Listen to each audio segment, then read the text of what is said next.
Un village industriel autrefois prospère réduit en gravat. 19 personnes ont péri dans un incendie dans ce logement en location, un lieu où autrefois plus de 400 travailleurs migrants habitaient.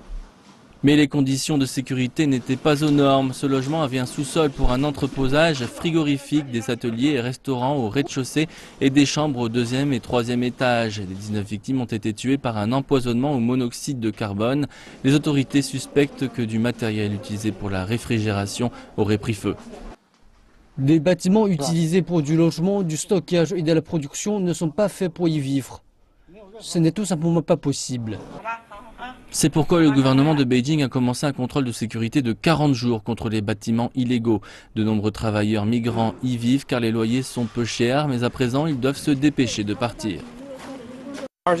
Nous avons eu connaissance de cela le 21 novembre et nous devons quitter les lieux d'ici le 26. Ce n'est pas seulement les locataires qui sont affectés, Madame Tin tient une boutique depuis des années.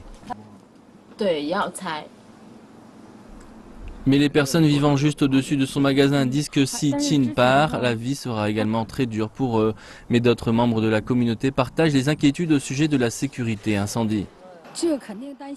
Il y a sans aucun doute des risques d'accident. Il y a eu un incendie il y a 2 ans dans le sous-sol du bloc 10. C'est très confus là-bas. Le contrôle de sécurité de 40 jours a suscité une grande controverse qui va bien au-delà de la destruction des bâtiments illégaux.